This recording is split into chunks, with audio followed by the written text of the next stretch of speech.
Le pouvoir de prendre des initiatives. Je voulais simplement vous parler aujourd'hui des initiatives que vous pouvez prendre parce que je pense que c'est vraiment ultra important de prendre des bonnes initiatives, de vraiment être finalement la personne qui montre l'exemple, la personne qui sait plus ou moins où elle va, la personne qui a un but bien précis.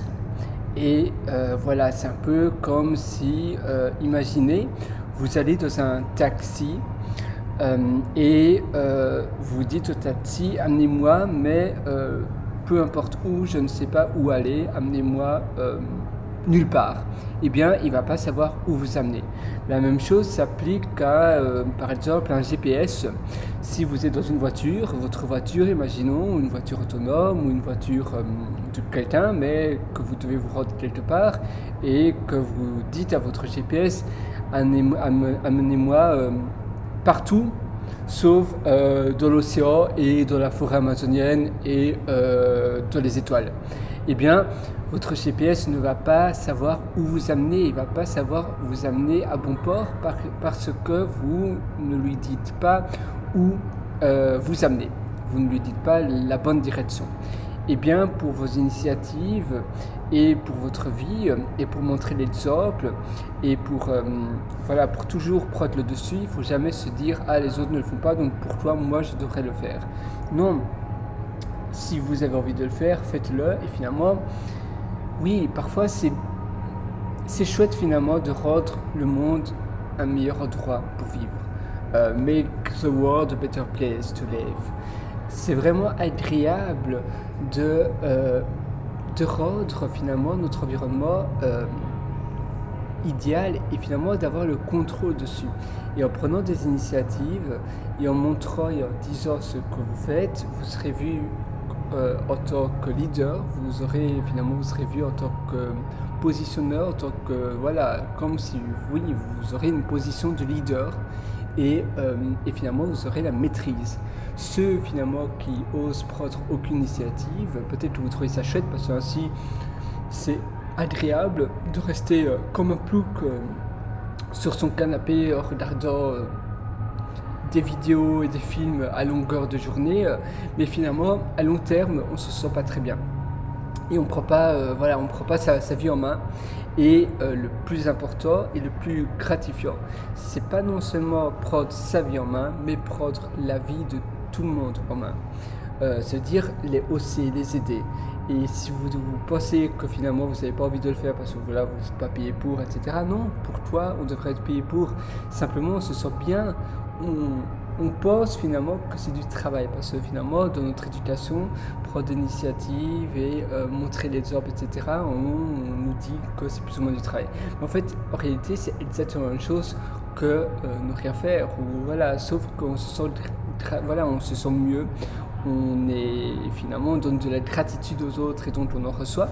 Et même à long terme, vous aurez beaucoup plus d'opportunités et vous serez vraiment vu comme la personne par excellence. Et donc à long terme, ça portera toujours ses fruits. Par contre, c'est simplement la personne, le plus que la personne pof, on va dire, la personne pâteau, qui change rien et qui suit simplement le mouvement, et bien cette personne-là, tout le monde va l'oublier et elle ne sera jamais vue comme la personne par excellence. Elle n'aura aucune opportunité, finalement après elle va se plaindre, elle va dire « Oh, moi j'ai jamais de chance, les autres ont de la chance ». Mais non, en fait la chance n'existe pas. Tout dépend de la manière dont on exécute sa vie. Et oui, c'est aussi par rapport à la manière dont on exécute la vie. On pourrait dire « Mais exécuter une vie, ça pourrait paraître un peu bizarre. Pour toi, exécuter une vie ». En fait, exécuter, c'est simplement un autre mot pour dire prendre en main sa vie. C'est exactement pareil. Prendre en main, exécuter sa vie.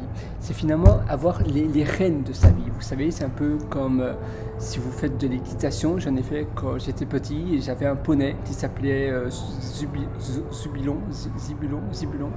Et j'avais peut-être 5-6 ans. et c'était vraiment chouette. Et par contre, il était vraiment très têtu, comme moi d'ailleurs. Et même si maintenant je le suis moins, mais lui était très têtu et je devais prendre mon poney en main. Et sinon, il ne m'obéissait pas. Eh bien, votre vie, c'est pareil. Votre vie ne va pas vous obéir si vous ne la prenez pas en main, si vous ne dites pas de quelle direction votre vie peut vous amener. En fait, une vie, en fait, tout est possible et la vie peut vraiment vous porter, mais pour cela, il faut vraiment la prendre en main. Si vous ne faites rien, bien, votre vie la vie en général ne sera pas en votre faveur. Par contre, si vous lui dites un peu comme un GPS, qu'est-ce que vous voulez faire, et si vous prenez vraiment votre vie en main et vous prenez des décisions, des étapes, des goals et vous aidez les autres, etc., eh bien la vie va être en votre faveur et vous allez faire vraiment davantage. Vous allez vraiment voir vraiment que finalement tout est possible. Mais évidemment, pour que tout soit possible, il faut vraiment avoir les choses en main et savoir où aller. Donc dès maintenant, dès aujourd'hui, je vous conseille vraiment d'avoir une fiche de goals, donc d'étapes, de buts, et vraiment savoir où aller. Comme un GPS, votre fiche de buts, ça peut être sur un iPad, ça peut être sur une tablette, ça peut être sur un carnet, ça peut être sur un PC, ça peut être sur un mur, ça peut être n'importe où, sur votre porte et ou sur le miroir de votre salle de bain par exemple. Vous pouvez écrire avec un stift, un des débiles ou peu importe, et vous allez vraiment dire ok, dans 3 ans j'aurai ça. Dans 5 ans, j'aurai ça. Et dans 10 ans, j'aurai ça. Et demain, j'aurai fait ça. Donc, demain, c'est pas j'aurai, mais c'est j'aurai fait. Et le j'aurai fait, c'est pour ainsi avoir ce que vous voulez dans un futur plus lointain. Donc dans le futur plus lointain, c'est j'aurai, et demain, après-demain et dans une semaine, c'est j'aurai fait ça. Et voilà, et vous allez vraiment enchaîner votre vie comme ça. Et les actions plus répétitives, vous allez faire en batch. Donc vous allez faire en groupement. Vous allez mettre la vaisselle que je dois faire maintenant, et bien c'est la vaisselle d'il y a 3 jours aussi, et ainsi je fais tout en une fois, tout était fait. Évidemment pas plus de 3 jours, parce que sinon la vaisselle colle, etc. Je pourrais aussi utiliser le lave-vaisselle, mais ça c'est un choix perso. Mais vous voyez, vous faites tout en étapes groupées.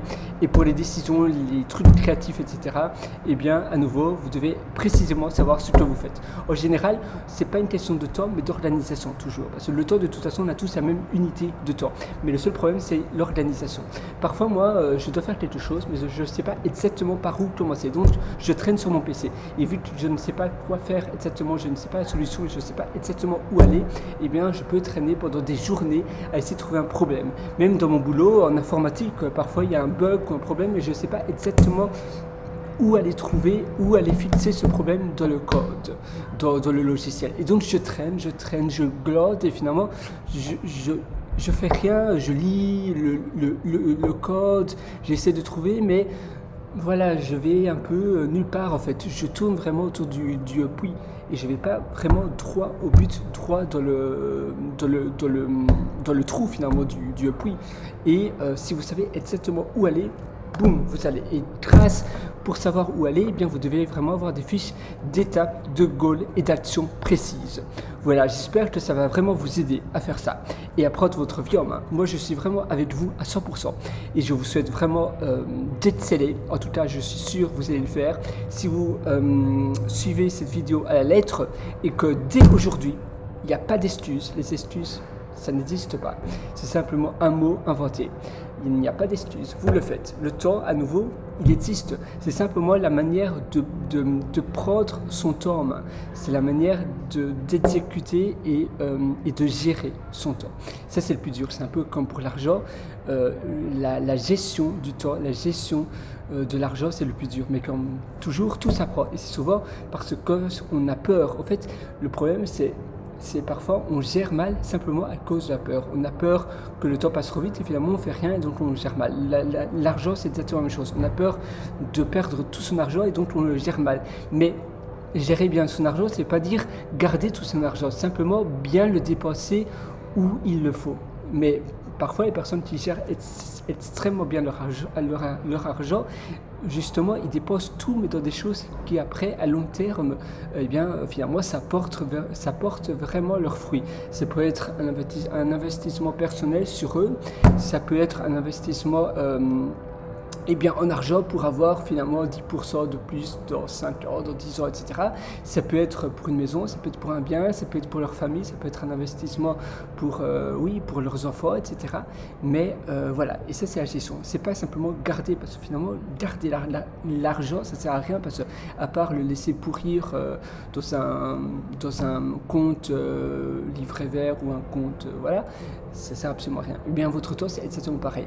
Vous devez vraiment le prendre en main. Mais attention, le prendre en main ne veut pas dire, voilà, tout le temps trimer. Finalement, le travail, ça fait partie de la passion, ça fait partie du plaisir. Mais il faut aussi, évidemment, prendre des moments de zen, des moments de calme. Et par exemple, ça peut être faire la vaisselle. Moi, j'aime bien faire la vaisselle, parce que c'est un moment de calme, un moment d'un peu de méditation. Mais ça peut être un peu comme ça pour tout faire. Cette vidéo, par exemple, c'est aussi un moment de relâche pour moi. Donc, c'est pas du tout du travail, c'est vraiment du plaisir. Et je vous ai vraiment vous devant moi.